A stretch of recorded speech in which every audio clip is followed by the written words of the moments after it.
He didn't say, son, let me preserve the prayer for you. You better pray.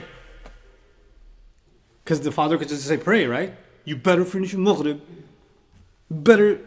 The father realizes something. My little boy is not going to be a little boy for that long. He's going to be a young man. And when he's a young man and when she's a young woman, I will have no say in their choices, even if they pretend that they have a say.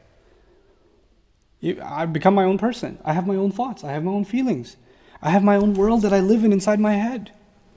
And he says, listen, I won't be able to preserve it for you. I can teach you what to do, but if you don't maintain it and you don't preserve it, nobody else can help you. Nobody else can help you. Now that, if I can give you that, if I can make you feel that you will connect to Allah in the prayer, then you will have certain superpowers. You will have an ability that other people just do not have. You will have a gift and a strength that other people do not possess. And so next khutbah, I'm going to talk to you about that strength, but I'll give you just one small tidbit of it, one piece of it. When you're standing in front of Allah on Judgment Day, are you going to be afraid of anyone else? No. You're only going to be afraid of Allah. When you're standing in front of Allah on Judgment Day, are you going to be thinking about anybody else's actions? Anybody else's, what they think of you, or what they don't think of you? And whether they like you, or whether they don't like you, or whether you're popular, or whether you're not popular, or whether you're loved, or whether you're hated. Will any of that matter to you on Judgment Day? No.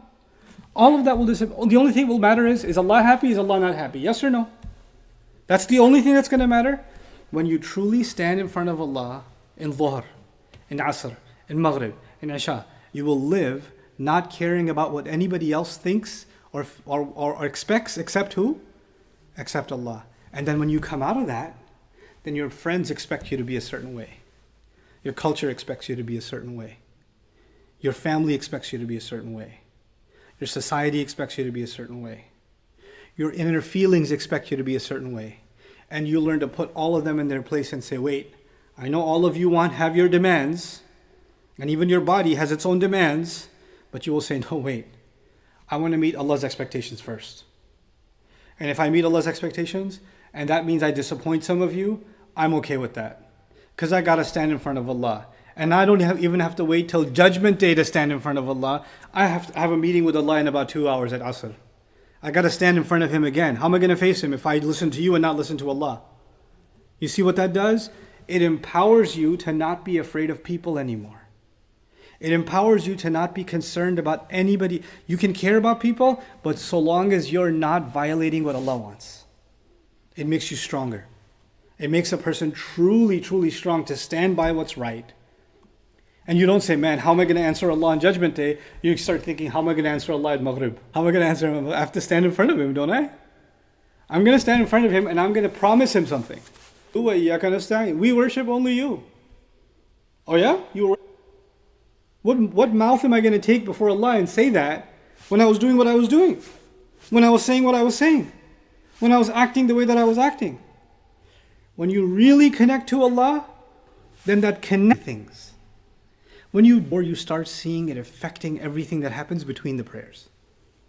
It affects your speech, it affects your actions, it affects your priorities, it affects what you're afraid of, it affects what you're hopeful of.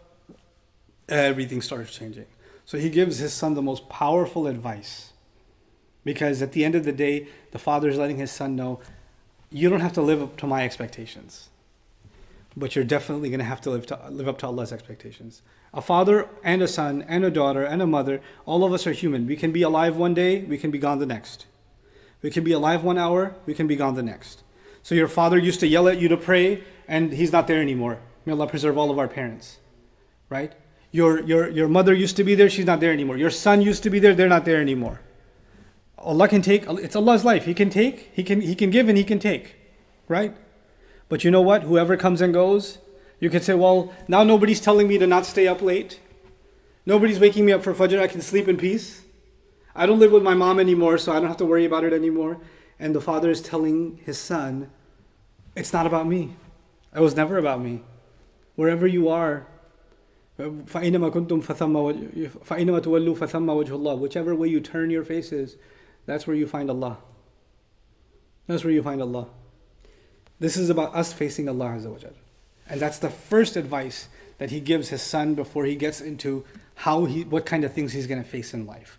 So that's the first priority that I wanted to highlight. Inshallah, we'll be on this ayah for a couple of weeks, 31:17.